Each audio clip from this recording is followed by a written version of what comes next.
History Spotlight, brought to you by HEC Media and the Missouri Historical Society. Hello, I'm Dr. Jody Sowell, president of the Missouri Historical Society in St. Louis, and this is History Spotlight.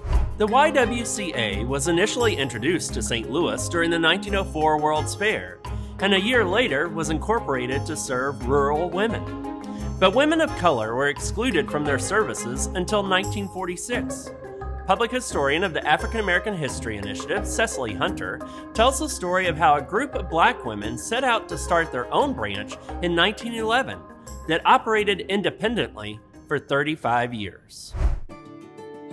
Though the YWCA has a rich national history, African American women in St. Louis operated as a segregated branch for 35 years before merging their efforts with the local YWCA in 1946. The YWCA was initially introduced to St. Louis during the 1904 World's Fair and a year later was incorporated to serve rural women. But women of color were excluded from their services.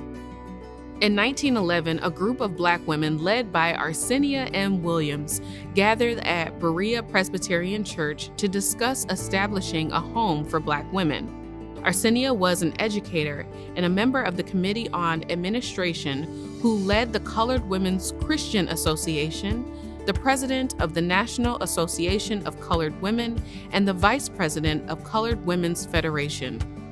Soon after setting up their own organization, the women petitioned the local and national YWCA and requested an official branch open to serve their community. The white women leadership of the YWCA agreed to the request, but demanded that they oversee the branch as an advisory group and control the group's finances and management.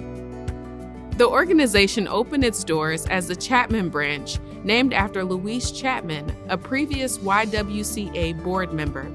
But in 1912, it was renamed the Phyllis Wheatley YWCA in honor of a formerly enslaved woman who was the first black woman poet to publish in the United States.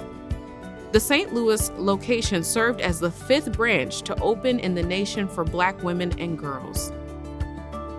It wasn't until 1946 that at the 17th National Convention in St. Louis that the YWCA St. Louis and Phyllis Wheatley branch would adopt its interracial charter and merge both groups together. A few years later, in 1949, the National Convention of the YWCA adopted a renewed commitment to serve and incorporate minority communities into their mission. Today, the YWCA Metro St. Louis mission is eliminating racism, empowering women, and promoting peace, justice, freedom, and dignity for all. To learn more about the Missouri Historical Society, visit mohistory.org.